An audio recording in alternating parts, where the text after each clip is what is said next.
السلام عليكم، أهلا بكم في قناة حكاوي تيتا المرعبة مع قصة جديدة مرعبة وغريبة من قصص تيتا المرعبة. النهاردة إن شاء الله أول حلقة في سلسلة زوار نص الليل. السلسلة دي بتحكي قصص حقيقية لناس الجن راح لهم بيوتهم بالليل وخبط عليهم. أيوة، قصص حقيقية، مجموعة قصص مرعبة حصلت لناس بالفعل.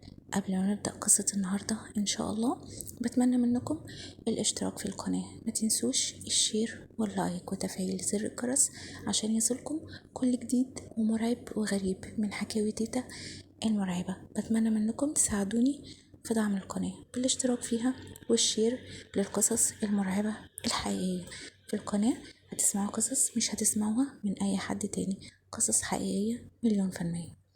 قصة النهاردة قصة حصلت في فترة الستينيات لأسرة ريفية بسيطة جدا، كانوا عايشين في الريف المصري في محافظة الشرقية في فترة الستينيات، الفترة اللي كان فيها الريف المصري مفيهوش عمار زي دلوقتي. طبعا كان أغلبية البيوت بعيدة عن بعض، متنطورة يعني، وما كانش فيه طبعا نور، كل بيت فيه لمبة جاز، والناس الغنيين قوي عندهم كلوب. في الفترة دي كانت الناس بتعتمد في الأكل والشرب بتاعها على الخبيز، يعني ما كانش فيه فرن عيش، لا، الناس كانت بتخبز. ستات البيوت كانت تقوم بعد الفجر وتخبز العيش بياكلوه يوميا أو كل يومين، يعني حاجة طازة كده وزي الفل. قصة النهاردة حصلت لأسرة في الريف المصري في محافظة الشرقية. صاحبة القصة دي اللي حكتها لي رحمة الله عليها بتقول: كنت لسه متجوزة جديد، يعني بقالي حوالي شهر، وجوزها كان بيشتغل سواق عند ناس بيسوق لهم عربيتهم يودوا بيها الزرع اللي بيطلع من الأرض والمحصول بتاعه. بتقول كنت دايما أنا وحماتي كل يوم أو كل يومين نقوم نصلي الفجر ونخبز. كان عندهم وزي ما كان في كل البيوت المصرية القديمة الريفية بيبقى فيه حوش ورا البيت، الحوش ده ورا البيت، قدام البيت، جنب البيت، لازم كل بيت يكون فيه حوش. الحوش بتاعهم ده كان فيه فرن كبير، ده بيبقى للخبيز، للعيش وللكحك وللقرص والحاجات دي، وفرن تاني صغير ده بيبقى لشوي السمك ولو هيعملوا طواجن او صواني او حاجات من دي. بتقول كنا بنقوم دايما نصلي الفجر ونخبز، والحوش ده كان بيبقى متعرش بسدة اللي هي بوص، يعني بوص بترصص حوالين بعضه ورق، والجريد بتاع النخل، على مثلا ممكن يحطوا اي حاجة، يعني ما كانش بيبقى، يعني لو الدنيا مطرت كانوا بيغرقوا، لكن هو كان بيحوش عنهم الشمس. وكان ليه باب بيطل على شارع، يعتبر ما كانش فيه جنبهم بيوت، يعني مسافة فاضية من كل النواحي، أقرب بيت ليهم يبعد عنهم حوالي 30 متر، وكل البيوت كانت في الفترة دي كده لأنها بيوت في وسط أراضي زراعية. بتقول في يوم حماتي جوزي قال لي أنا همشي الفجر بالظبط عشان في نقلة هنوديها مكان بعيد، يعني هصلي الفجر واتكل على الله. فكانت حماتها قالت لها طيب احنا ما عندناش عيش، عايزين نقوم نخبز بدري عشان جوزك يفطر ويمشي يتكل على الله، فهنقوم قبل الفجر بحوالي نص ساعة نخبز ونفطره ويتكل على الله. بتقول قلت لها ماشي تمام، وطبعا هما كانوا بيناموا من الساعة 8، يعني كان عندهم الصحيان الساعة 3 أو 3:30، ده مفهوش أي مشكلة. بتقول فعلا لقيتها جاية بتخبط عليا وبتصحيني حوالي الساعة 3:30 قبل الفجر بحوالي نص ساعة بالظبط. بتقول قمت جهزنا الحاجة، طبعا خدنا اللمبة الجاز وكل حاجة كانت جاهزة، الدقيق والخميرة والمية، بتقول وبدأنا نعجن وكل حاجة كانت ماشية تمام. بتقول لكن واحنا شغالين في العجن بتقول لاحظت صوت زي حاجة بتشخشخ برا قدام الباب.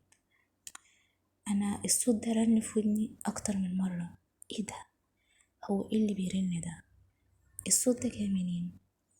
بتقول وحماتي شغالة عجن ومش فارق معاها حاجة. بتقول أنا وقفت وقلت لحماتي هو إيه ده يا نينا؟ إيه اللي بيخرفش برا ده؟ قالت لها اعجني وملكيش دعوة بحاجة، اللي يخرفش يخرفش. بتقول لأ، الصوت كان بيزيد، ساعات بيبقى أكتر وساعات يعني بيبقى زي خطوات. بتقول لاحظت واتأكدت إن دي خطوات في دبدبة رجلين ماشية. قلت لها يا نينا ده في حد ماشي برا، في صوت دبدبة برا، في حد ماشي. وساعات الخطوات دي بتبقى سريعة وساعات بتبقى بطيئة، لكن الخطوات دي جامدة، الخطوات دي عالية، يعني صوتها عالي جدا. بتقول قالت لي يا بنتي بطلي كتر كلام، اخبزي، خليكي في حالك، سيبي اللي يمشي يمشي واللي يشخشخ يشخشخ. بتقول فضلت زي ما انا اعجن لغاية ما قلت لها يا نينا في حد بره، اللي بره دي ماشية، دي واحدة يا نينا، ولابسة خلخال في رجليها كمان. اللي ماشية دي لابسة خلخال، لأن صوت الشخشخة مرتبط بالخطوات. دي واحدة ماشية ولابسة خلخال. بتقول طبعا احنا كان عندنا في الريف المصري ده اللي ما كانش دارك خالص ان في حد يمشي وهو لابس خلخال او واحدة تمشي وهي لابسة خلخال. بتقول الخلخال ده كان بيبقى في البندر بس، يعني اللي في البنادر بس هم اللي بيلبسوه وهم اللي بيرنوا بكعوبهم هم ماشيين. لكن في الريف المصري حاجة دي زي دي كانت ممنوعة وما كانوش الستات بيلبسوا الخلخال. قلت لها ده في واحدة بره ماشية ولابسة خلخال انا اتأكدت. بتقول قالت لي سيبيها في حالها، هتمشي شوية كده. بتقول زي ما يكون حماتي كانت اخدة على كده، دي مش مستغربة، دي حتى مش بتبصلي وهي بتتكلم، دي شغالة عجن كأنها حاجة اخدة عليها ومتعودة عليها. بتقول عشان بعد كده بحوالي دقيقة نبص نلاقي الباب بيخبط، في خبط على الباب وخبط جامد كمان. انا اتفزعت. بتقول انا اتفزعت وخفت. حماتها قالت لها بت ما تخافيش، خليكي زي ما انتي، اعجني، سيبيكي منهم دلوقتي هيمشوا. بتقول ده الكلام دلوقتي بقت بصفة جمع. بتقول انا اترعبت وخفت. بتقول قلبي وقع في رجلي لدرجة ان كانت ايدي بترجف. حماتها قالت لها لا، ما ينفعش كده، ده انت لازم تاخدي على كده، ده انت هتقومي في نصاص الليالي كتير. سمي الله يا بنتي واذكري الله ومفيش حاجة هتقرب منك. بتقول طبعا انا مت في جلدي واترعبت وكنت مش عارفة انا بعجز ازاي ولا بعمل ايه، عشان بعدها تبص تلاقي ايه ده في خبط بره وفي صوت طفل صغير بيعيط، في صوت طفل بيبكي. ايه ده؟ ايه صوت الطفل اللي بيبكي ده؟ ايه العيط ده؟ طفل بيصرخ كمان. قالت لها يا نينا سامعة يا نينا في عيل بره، في حد رمى عيل بره. قالت لها بس عيل ايه يا هبلة، اسكتي سيبيه هيجوا ياخدوه دلوقتي. قلت لها مين اللي هيجوا ياخدوه يا نينا، يا نينا يلا نروح نشوف العيل ده. قالت لها بت اسكتي لما تخش جوه تنامي جنب جوزك، انا مش عايزه اوجع دماغ، اسمعي كلامي. بتقول انا وقتها هموت من الرعب، وفي نفس الوقت بقول يمكن دي اللي جت بره دي وبتخبط واحدة جايبة عيل ورميه قدام البيت وعايزانا ناخده نربيه ولا حاجة.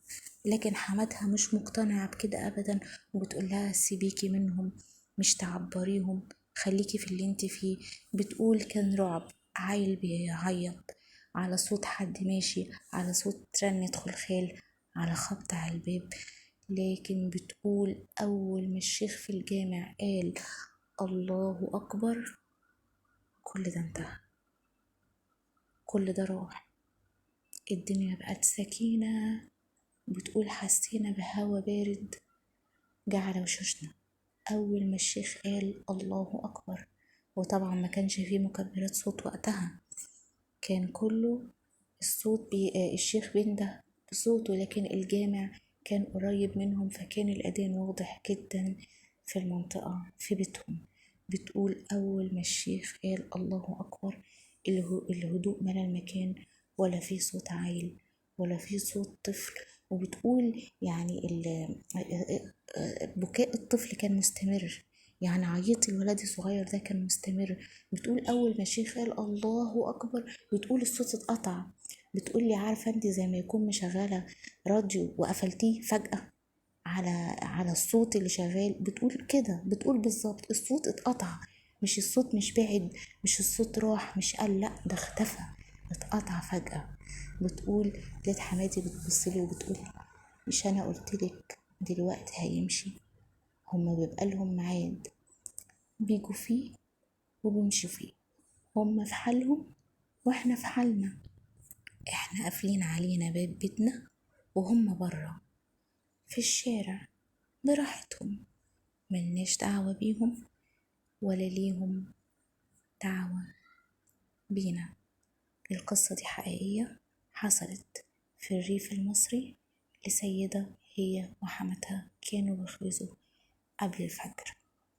القصة اللي جاية معانا إن شاء الله في سلسلة زوار نص الليل أشد رعب من القصة دي، لأن القصة دي اللي راح خبط على الباب فيها قتيل، راح خبط على شاب جاره. استنونا في قصص تانية مرعبة من حكاوي تيتا المرعبة. وما تنسوش الاشتراك في القناة والشير واللايك وتفعيل زر الجرس عشان يصلكم كل جديد ومرعب وغريب من حكاوي تيتا المرعبة. السلام عليكم ورحمة الله وبركاته.